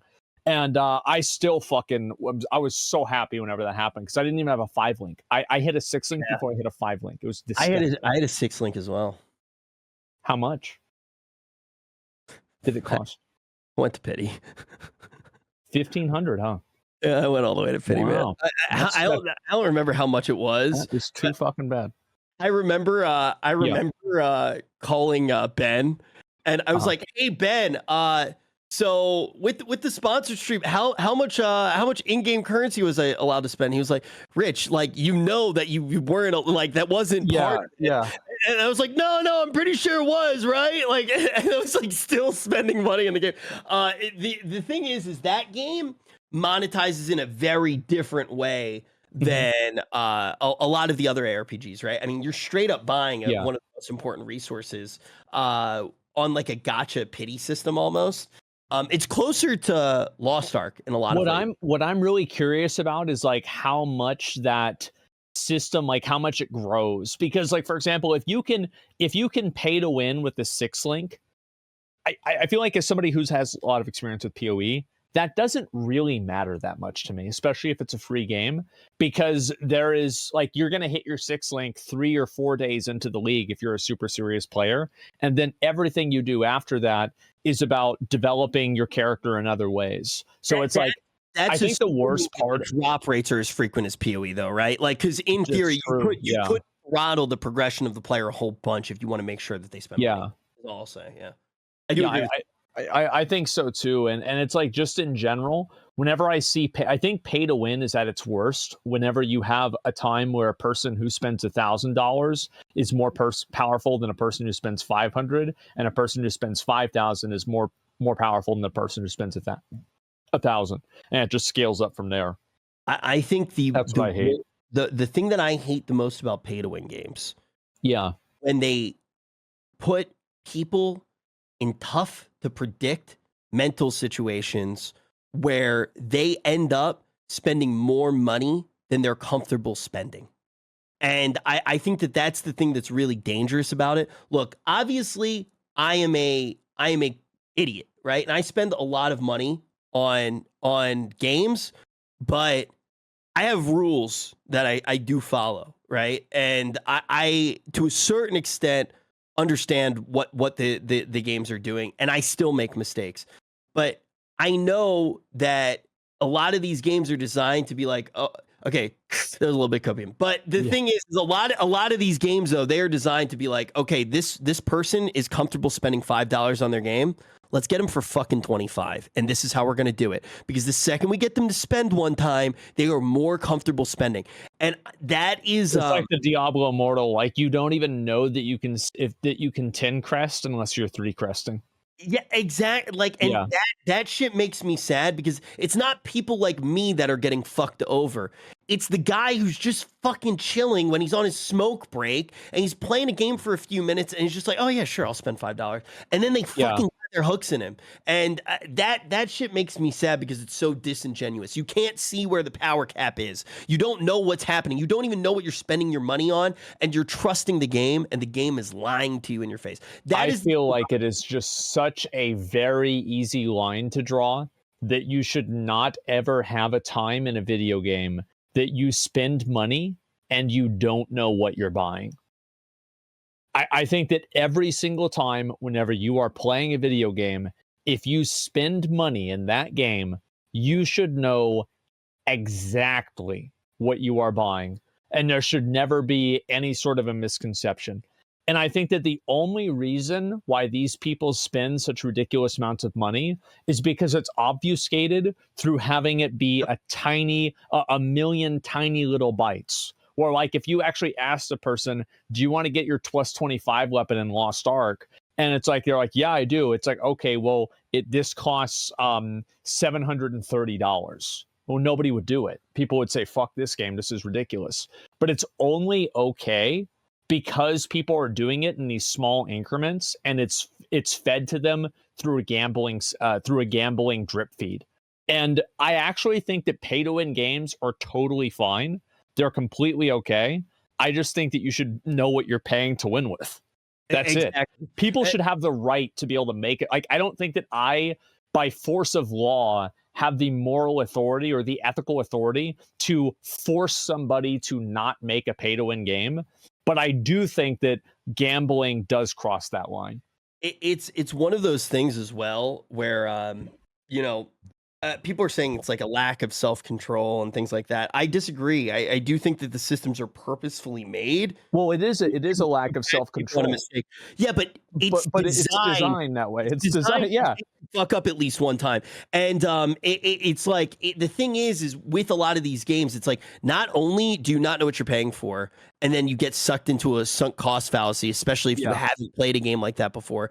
They have a token economy that's so diluted that you don't even know what you're spending. Like, they are purposefully tricking you, right? Oh yeah, you have. Oh, that's another thing. I think that anything that you buy in a video game, no tokens, no rubies, no royal crystals, no blue crystals, no fucking, credits. You should, every single fucking thing on the store should have a dollar amount. There is no advantage to the player that there is some sort of a random number that is intentionally put there to obfuscate the amount of money that you're actually spending. It should be USD or whatever your local currency is.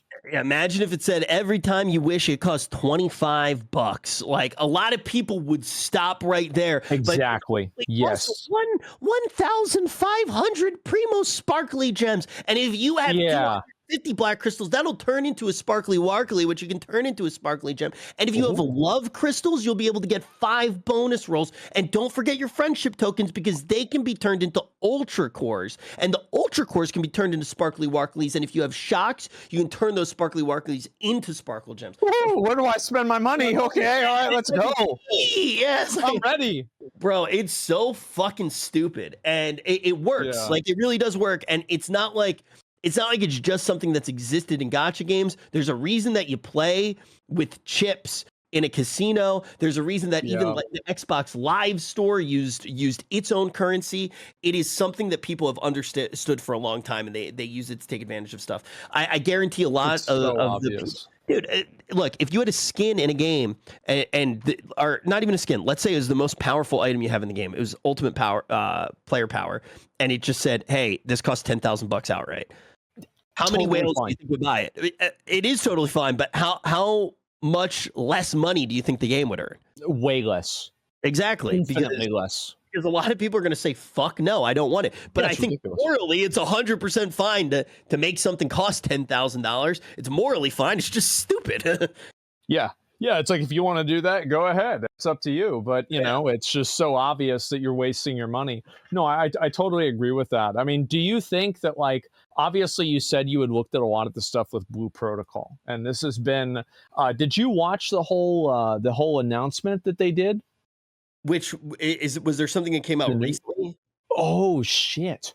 Okay, so these dudes randomly go live at 4 a.m. And it's like, yeah, it's obviously like normal time in Japan, right? But like, they go live for us at 4 a.m. And they're like, yeah, so we haven't talked to you all for a whole year. The game's almost done now. Like, dude, straight up, like every single thing that they said. Namco. It's so ridiculous. Every single thing that they said in that event was good. I don't think that, and they went through, it was like, they went through 40 points of like criticism and like and problems that people had with the beta, and they explained what they're doing to fix them. It was like actually the most Giga Chad move ever. I was really impressed by it.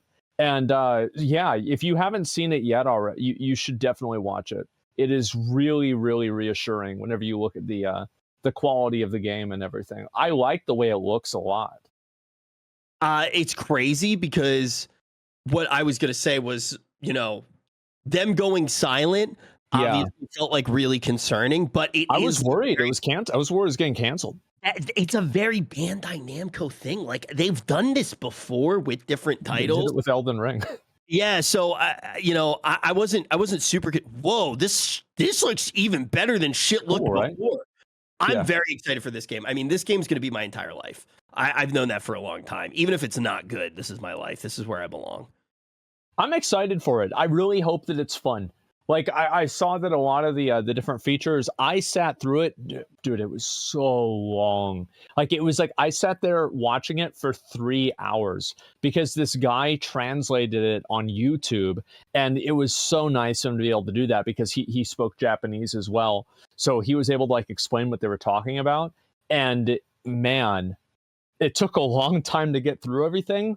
But it's like, the fact that they went through that much effort and time, it actually made me more confident in the game, because like I just kind of thought that, like, you know, this game was going to be like one of those, you know, pay to win gacha games and that's it. But they've said multiple times that they're committed to not making the game pay to win. Aether Song. Yeah, that was the guy.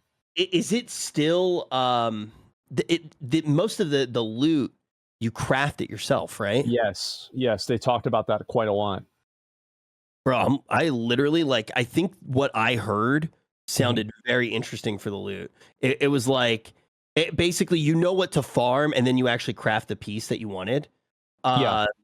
So it sounded almost kind of similar to Breath of the Wild in certain ways, but in a good way. It also sounds like some of the things that sounded good about... what's that game called that's never coming out? That's 100% a scam that you still get hype about. Oh, Ashes of Creation. Yeah, that scam. A lot of things. I don't think that game's never fucking coming out, Zach. Yeah. I do not believe in that title. I've told you this since day fucking one. I have not fucking believed in that thing. I don't think that shit's ever fucking coming out. Have you seen the recent developer updates? No, I have not watched it. What happened? It seems like it's coming out. Wait, really? So, there's a lot for you to catch up on. Holy shit, there's a lot for you to catch up on. It's actually coming out? They have made ridiculous fucking progress. So I said that I would eat shit if it came out, or pubes or something. I have to go through it and look it up in the VOD, but I might be eating fucking poop. You're gonna be a shit eater pretty soon. You're gonna be a loathsome dung eater. Well, hey, look, I am happy if I'm wrong. I am happy if I'm wrong. You've never been happier to eat shit in my life. Yeah, I literally, dude, I will eat that shit with a fucking grin on my face. I did not believe. I want to be wrong. I want that game to come out, but everything that I saw just really made me skeptical. So, like, the thing is, like, I see exactly why you feel that way, but I feel like, and chat can, like, correct me if you guys feel differently, but like, I feel like in especially the last 6 months, every single developer update since the Unreal 5 transition has been massively foundationally exciting.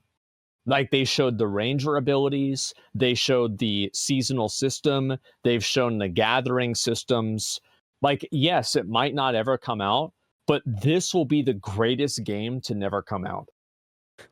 And yes, maybe it never will come out. I think that it will. I feel like it's very obvious, because it's like, whenever you see some of these games that are like never coming out, they don't really make a lot of progress, and they don't have like as much massive design changes and massive improvements over such a short period of time. Like the combat updates, like, yeah, this one right here, this is the ranger and how the ranger plays, etc. And again, this is all, they never come out though too, because people are just like, this is shit, and then they're just like, all right, fuck it, we're gonna cut our losses. I don't know, there were a lot of things with this game, just like how it was structured, where to me it just really seemed like there was no incentive for them to put it out. What are you worried about? So back at the very beginning, I'm very dubious about the way that, like, this style of marketing in general, and having different things like Kickstarters, I think it sets up for a lot of bad. It's unfortunate that there's so many bad actors that give it a bad name. Yeah, so I think going into that a little bit skeptical makes sense. It happens. It happens over and over again with these games. It seems bad for the game industry. Then on top of that, a lot of what I was hearing just sounded good, but it also sounded like bullshit. And once again, I was approaching it from a very skeptical area, from just being fed lies from the game industry all the fucking time. Like, I was like, yeah, of course it sounds great. No, like it's good. Like, I think it's great that there's people like Narc who are just like 100% on copium about this game. Like, this game is gonna change his life. He's got underwear with the face of the fucking director on it, right? It's like, yeah, this guy fucking lives and breathes this game, and it's not even out yet. But I think that it's equally important, and actually in some ways more important, to have the game have critics like you, people that are just like the reality check for these kinds of games. But I do think that you should go back and at least like look at the actual gameplay and what the actual things are that's happening with the game. Yeah, because, no, I will. Yeah, it looks amazing. Like, I'm really impressed with the progress. So all of the gameplay that oh dude, my fucking camera, I got the same camera as you, and it's super hot in this room, so it's overheating. I actually found the fix for that. I know the fix. I know that it took me a year to do it too. I'll do it one of these days. Yeah. Stupid dog shit ass camera. But the thing is a lot of the gameplay before they did the engine switch was super underwhelming, and it didn't match up to all of the talk that they had, which made me start to go, okay, it is just talk. Well, the alpha, the playable alpha that came out, the combat was not very good. And I think the world was really nice. I think that also, like, being able to exist in an environment with a bunch of other people with no lag, that was really fucking impressive, especially as somebody who came from World of Warcraft. But in general, I thought that, the combat, which is like the foundational thing that every game needs to have down perfectly, was just not very good. And that's why the fact that, like, for example, two of the big parts of feedback that they got from Alpha 1 that, like, they've talked about recently is they talked about changing the combat to making the combat better, and they have videos showing the new types of combat. They showed a warrior type class, a little bit of like rogue gameplay, and also an archer type gameplay. They haven't showed any real spell casting though. And also they've shown that whenever we were gathering in the alpha, you could only gather from certain trees and certain rocks, and now you can mine any rock and any tree in the game. And I think that, like, really people were saying back then, well, fuck, New World is so good. Why is this not as good as New World? You know what I mean? Yeah. Seems like they've actually done that. And if you look at the recent updates, I'm very, very pleased with the progress. I will go back and watch all of it because I definitely trust you on it, and I'm excited to see. I have my moments where that one really did make me skeptical, and I tend to like the style that Blue Protocol went a little bit more, where it's like they don't fucking talk about stuff until it's like actually there, right? Like it's really easy to talk.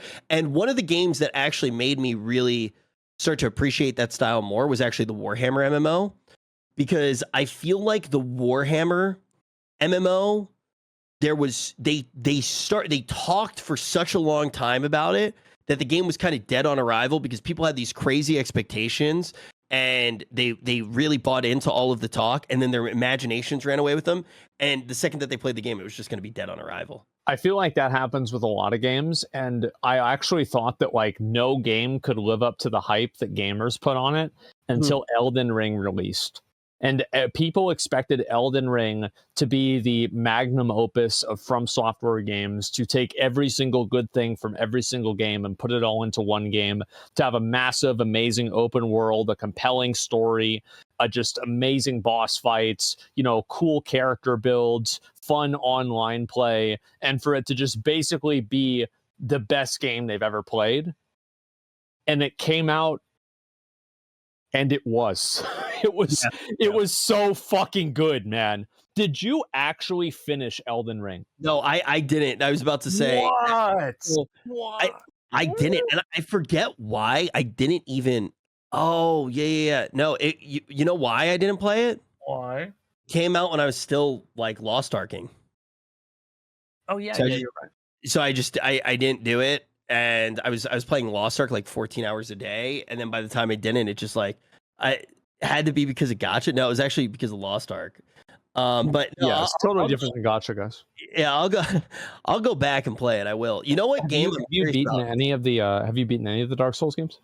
No, I played with you and my ADD took over. If you remember, that was probably 2 years. Like Fandy came over and then you got distracted. I remember that very clearly. I was like, hey, what's he kill this boss? Yeah, I remember. You did kill Taurus Demon on your first try, I think. That was pretty impressive. I was expecting to die more. And I liked the game. Like I did, and I wanted to play more. I did in college for homework need to play Bloodborne for game design class, so I played a little bit of Bloodborne. And I have like kind of that. You said it made you dislike the game because you had to do it for school, though. Yeah, so like I had like this weird kind of relationship with the game where it was homework, and I have like the first. If you made me draw a map of like the first area, like where you move through, I have it scorched in my memory. And oh man, best homework. The thing is I agree, but when it is homework, it's gonna change your relationship. He's right about that. It's the same with streaming. Streaming changes the way that you play video games and how what your relationship with the video games are. Yeah, it's just the second it turns into work, you're gonna view it as that. But yeah, like for people who don't know, I went to game design school, so like you would have to play games and like mimic stuff in the game, write papers on it, whole 9 yards. And that was one of the games I had to play. You know the one game that I had to play as a homework assignment that it did not feel like homework at all though, and to this day I always think about is Shadow of the Colossus. That was one of the best games that I had to play for homework. I've actually never played that game. Bro, I have never played that game. I want to. I want to play that game because I've heard so many good things about it. I remember I watched my friend Jason play it, and it looked really cool. I loved how it had like no UI, but like that's all I know about it. I really, really want to play that. bro, it's so fucking good. That is a classic. That is definitely a classic. You know what game I think you should play too? I think it would be really What's fucking that? funny. You should play Bayonetta 3. Oh, I think if I play Bayonetta, there's no way that I play Bayonetta before I play Devil May Cry. Okay. Like, there's no way. Like, maybe after that, I'll play Bayonetta, but there's no shot. Dude, Bayonetta is so fucking good. Dude, holy fucking shit, I love Bayonetta. I There's didn't a get lot to of play people Bayonetta. that are like really positive about the game. I feel like Devil May Cry, it's like, I mean, look, I remember playing Devil May Cry 3, and it's like I was right at that age where I thought Dante was the coolest fucking dude, man. He was so cool. And so yeah, I'm really excited to play Devil May Cry 4 and 5. Dude, what was the new God of War any good? I know, did you play it at all? Yeah, it's not the first time I said that. But I have not played a God of War since the first God of War. Okay. I've never played a God of War. I actually, you know what's funny? I was supposed to play God of War for homework, and I didn't do it. I just wrote some bullshit. You just faked it? I faked. I faked. What, like you knew like a lot about like Greek mythology, so you're like, yeah, so like there's the gods, and you put some names down. You like, oh yeah, it's like Hades. He's the lord of the underworld, and you know Zeus's brother. And yeah, there's a trick in game design school, and if anybody ever goes to game design school, you can use this one. It will always work. Okay. Anytime that you don't want to play the game, you just write a paper on ludic narrative dissonance. You just write ludonarrative dissonance and you focus on that in the game, and you can just spit bullshit and they'll always eat it up. You'll be like, yeah, so my biggest problem with the game is at this moment, it's very clear that the ludonarrative dissonance is going to be prevalent throughout the entire title. And basically all you fucking do is you talk about the idea that the game elements and the narrative elements, like, butt heads and create this weird feeling as a player. You will always get an A. You will literally always get an A. Okay, I can see that. Yeah, definitely. Bro, I wrote a fucking paper on Flappy Bird and ludonarrative dissonance, and I graduated. Wow. Well, I mean, keep in mind, Rich just say graduated, not made an A. So it's important to keep that in mind. Temper your expectations. Instantly got fired too once I started working in the real. Yeah. But hey, it worked, right? I mean, it did work. It worked at Blizzard. Yeah, exactly. They all wanted to do that in game design school back when I was in school. Yeah, I just like I'm hoping that some of these new MMOs coming out, whether it's Ashes of Creation, if it ever comes out, whether it's ArcheAge 2, whether it's Blue Protocol, whether it's Dragonflight, I just hope that these games can just bring something new to the table, like bring a new way to look at experiences in gaming. Because right now I'm just so. Like it's like I get excited for a new MMO because it's like a new social experience, it's a new world, etc. But like there's nothing that's like special. And I don't know how to get that back. I don't even know if it's something that you can get back. If it's like contextual around age, or it's something that, you know, is because of the quality of the games nowadays. Yeah, I think that it's a little bit of both, right? Yeah. You never get to go back to Disney World for the first time again, right? Like you're always the novelty's never going to be quite the same. Yeah. You're never going to have you know, like childish eyes. But I mean, like there are some things that will just always stay good. And I think one of those things that comes to my mind is NordVPN, which is the official sponsor of the show. We wouldn't be able to do all. Well, we actually locked this down. Yeah. Okay. Oh, fuck, yeah, great. Okay. Bro, here's the fucking. Thank thing. God. Yeah. here's the fucking thing. I want to give a big shout out to NordVPN because they've been sponsoring us for 2 years now, and we have like 3 episodes. We've done like 1 episode. We do like 1 episode a year, and they have stood by us the entire time. Yep. So I really do want to say thank you to NordVPN for not giving up on us, guys. Great product. I personally travel a lot, and one of the things that I'll always use NordVPN for is watching movies, sometimes even of my significant other while I'm traveling. It is a great way to be able to do that no matter where you are. And sometimes, let's say I'm in a country that doesn't have great stuff on Netflix. NordVPN helps me very easily watch things that I want to watch. I feel like I'm probably committing a crime right now with how bad I'm promoting this. Do we have a code? Yeah, Allcraft. Okay. All right, yeah. Use code Allcraft. You guys get some money off of your NordVPN. No, it's good. Like if you want to watch Netflix in other countries, you can watch like certain movies that like aren't available in yours. I don't know why this stuff happens. I think it's like licensing agreements, but like that's probably the best way to use NordVPN. So yeah, huge shout out to them. I didn't know we actually had this locked down. I thought this was going to be like something that was pending. But I'm glad to actually have that. Called me a cuck.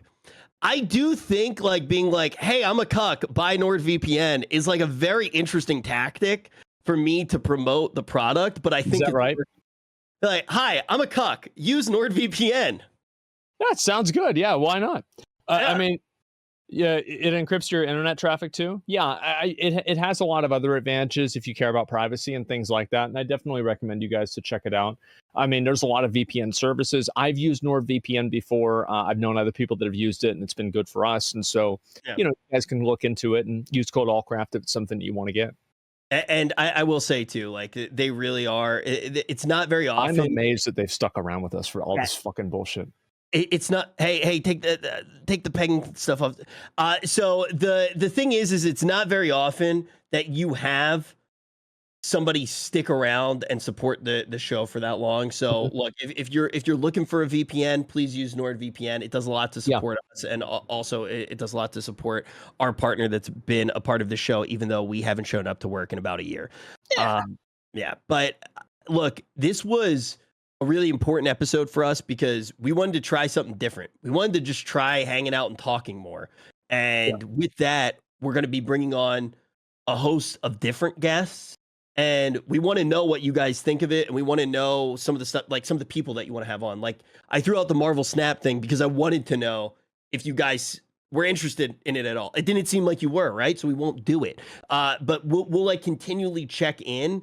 And we want to try to make this more of a thing where it's me and Zach hanging out and getting. See you next year. Okay, guys, listen, it's not what's gonna happen. Yeah, no, I think that's really what our goal is, right? We want to have an experience. We want to have you guys really just enjoy the show, hanging out, and also like we'll try to have some topics ahead of time. There's been so much new game news coming out. We're going to have no shortage of topics, no shortage of content, etc. Yeah. And look, we're going to try to get Kanye on. I got a lot to talk to him about. Oh, I'm excited. Bro, imagine if we had Kanye on. I think that'd be a really... So, like, are you sorry about anything? Or... Dude. Kanye West, a Jewish man, and Asmongold. Like, it would be so fucking good.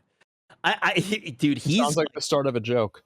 It really does. It really does. I feel like I would be the butt end of that joke, though. But guys, I really, really do want to say we have a lot of cool stuff coming up with the show. If you want to tweet at Asmon, myself, Asmon's Reddit, whatever. Yeah. Pretty much wherever, like, that I'll read feedback, like, or Rich will read feedback, like, we'll talk about it. Yeah, let us know what games you're excited for. Let us know which devs you want on the show. Like, one of the biggest things that's changed over the course of 9 years or however long we've been doing the show, I kind of arbitrarily pick a big number at this point, but we do have the ability to reach out to some pretty interesting people that we can go ahead and ask them questions that you want to ask. So let us know.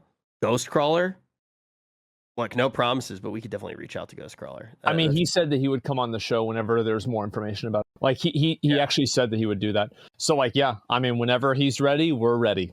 Yeah. So seriously, if you guys have any ideas like that, go ahead, ask away, and we'll try to get that stuff underway. I do think Koji would be a really good guest. That would be really fun, especially like maybe we could get Koji to come on somewhere around 7.0. That would be amazing because that's whenever they're going to be doing the graphics update and everything else. Look how much I'm really excited to see that. Yeah, there we go. Allcraft #1. Wow. Look at that. Bro, holy fucking shit. Oh my god. Bro. Legendary updates in Legion. Oh my.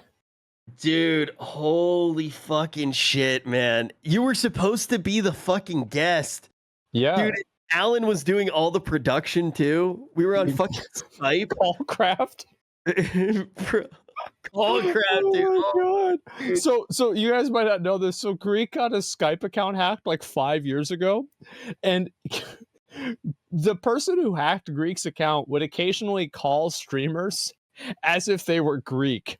And he kept calling Hotted in the middle of our fucking show. It was so funny. Bro, it was so fucking hot. And like, Alan did not know how to get it to stop. Yeah. So we would just be sitting there for like fucking hours. And it would just be like, boo-doo-doo-doo. Oh my God, something's fucking changed. This stupid dog shit camera.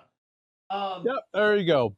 Well, anyway, are we going to be doing the Q&A and everything on your stream? Is that kind of like what you're thinking of? Yeah, let's do the Q&A cool. for a little bit because then we got like an hour or so until the OTK meeting, so we can just do the call-ins and then we can go ahead and do that. So I'll go ahead and get that started, and I will see you in a few seconds. Okay, sounds good.